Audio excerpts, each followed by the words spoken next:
A kid took down the world's biggest tech giants, but paid heavily for it. It began quietly, a single tweet, then another. Then a storm rolled across the internet like thunder. Bill Gates, Elon Musk, Barack Obama, verified, powerful, untouchable, and suddenly, all saying the exact same thing. Send Bitcoin and we'll send back double. People laughed at first. Screenshots went viral with captions like, "Did Elon get hacked?" or "Bro, Bill Gates needs crypto." But the laughter didn't last, because the tweets kept coming. More accounts, bigger names, each one bending to a voice that wasn't theirs. For a few chaotic hours, the digital world tilted off its axis. This wasn't a glitch. This wasn't a prank. This was a breach. One of the most catastrophic in social media history. Analysts, journalists, cybersecurity experts, they all assumed the same thing. Welcome to Obrix, where the untold becomes unforgettable. Don't just watch the world, uncover it. Subscribe now. This had to be a nation-state Russia, North Korea, maybe a shadow cyber army in some frozen bunker. But the truth that slowly surfaced was stranger, smaller, and infinitely more human. Behind one of the world's most complex digital infiltrations was a kid, 17 years old, sitting in a bedroom in Tampa, Florida, a hoodie pulled over his head, a cracked iPhone glowing in his hands. His name was Graham Ivan Clark, a teenager who didn't finish high school, a teenager with no degree, no job, no training, a teenager who hijacked the most influential platform on Earth because he was curious enough to try.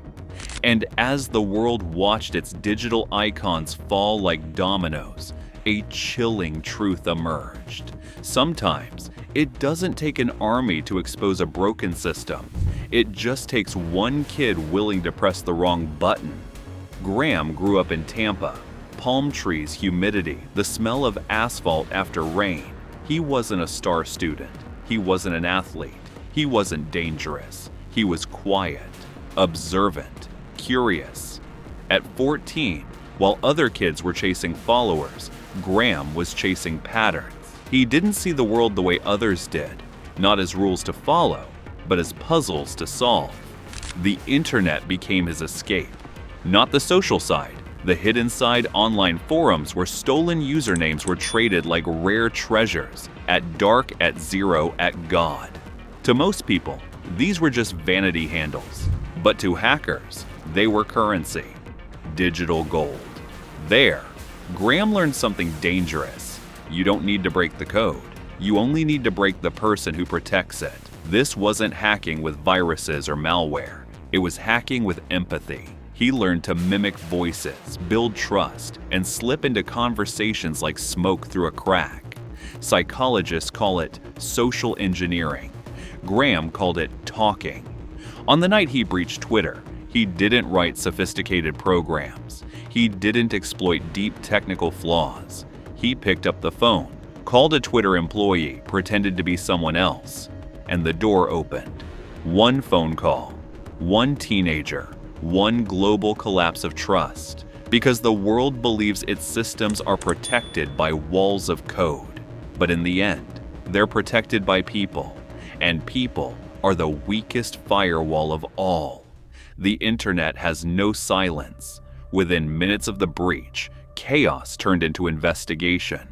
Twitter shut down thousands of accounts. Cryptocurrency wallets overflowed with stolen Bitcoin. Newsrooms scrambled to understand what had happened. And somewhere in a small apartment in Florida, a teenager sat on his bed watching the world panic. Through the same cracked iPhone he used to break into it. He wasn't hiding behind 10 screens in a dark cellar. He wasn't surrounded by monitors and wires. He was alone, in a normal room. With dirty laundry on the floor, the FBI traced the hack in less than a day. Not because of advanced detection, not because of high-tech surveillance, because the hackers argued in chat rooms, boasted, posted screenshots, digital fingerprints scattered like confetti. Hackers have a saying, "You only need to be wrong once." Graham was wrong once, If stories like this fascinate you, if you're someone who loves understanding how digital systems really work, and you've ever wondered how people use AI ethically to build real income online, there's something you should know about. It's called the AI Marketers Club, a training platform that shows you exactly how modern AI tools create content, run ads, and automate entire online businesses. It's practical, it's step-by-step, and it actually teaches you skills you can use. I left a link down below if you want to check it out. The FBI raided his home at dawn. They expected a syndicate, a command center, a mastermind. Instead, they found a kid rubbing sleep from his eyes, surrounded not by powerful machines, but by empty energy drink cans. One agent later said, "It didn't feel like catching a criminal. It felt like interrupting a kid's video game." When they handcuffed him, Graham didn't fight. He didn't try to run. He simply said softly, "I wanted to show them it could be done." And the painful truth was, he did show them. He showed everyone, he showed the world, that the platforms we trust the most aren't built on security. They're built on convenience, and convenience always cracks. After the breach, Twitter scrambled to repair its image. New protocols, new training, new security. But behind closed doors, experts whispered a harsher truth. This wasn't Twitter's first warning. It was just the first they couldn't ignore. The platform had internal tools that gave employees enormous access. Tools powerful enough to reset accounts, change emails, override protections. Convenience over safety. Speed over security. Graham didn't expose a flaw. He exposed a philosophy. A belief that humans can be trusted not to make mistakes. Experts said the hack wasn't about code, it was about trust. Because in a world obsessed with automation and encryption, everyone forgot something ancient. The human mind is easier to hack than any machine, and that's why the hack was so frightening. Not because a teenager outsmarted Twitter, but because a teenager could. If he could do it, so could anyone. Governments quietly asked, if Twitter can be breached, what about us? Banks, hospitals, airlines, power grids, systems that keep the world alive.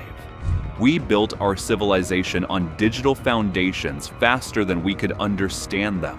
And the people guarding these systems aren't superheroes. They're human beings who can be tricked by a phone call. Graham didn't break the system. He revealed it. Graham served his sentence. No dramatic courtroom speech. No headline-grabbing interviews. Just a quiet retreat into anonymity. How do you plead to those charges? Guilty. He's out now. Older. Quieter. Trying to rebuild a life away from the machine he once controlled. But his story lingers like static in the background of every digital moment. Every breach since then, every leak, every hack echoes the same warning. Our systems are only as strong as the humans behind them, and humans break. Maybe Graham wasn't a villain. Maybe he wasn't a hero. Maybe he was something else. A mirror reflecting the world we built. A world where teenagers can access global platforms. A world where curiosity can topple billion-dollar companies. A world where a single phone call can rewrite the internet. In the end, the question isn't how Graham hacked Twitter, it's why it was so easy. So the next time you scroll, post, or sign in, remember the boy who hijacked Twitter. Not for fortune, not for fame, but to show the world a truth we keep forgetting. Every digital empire stands on pillars of trust, and trust, once broken, is the hardest thing to fix.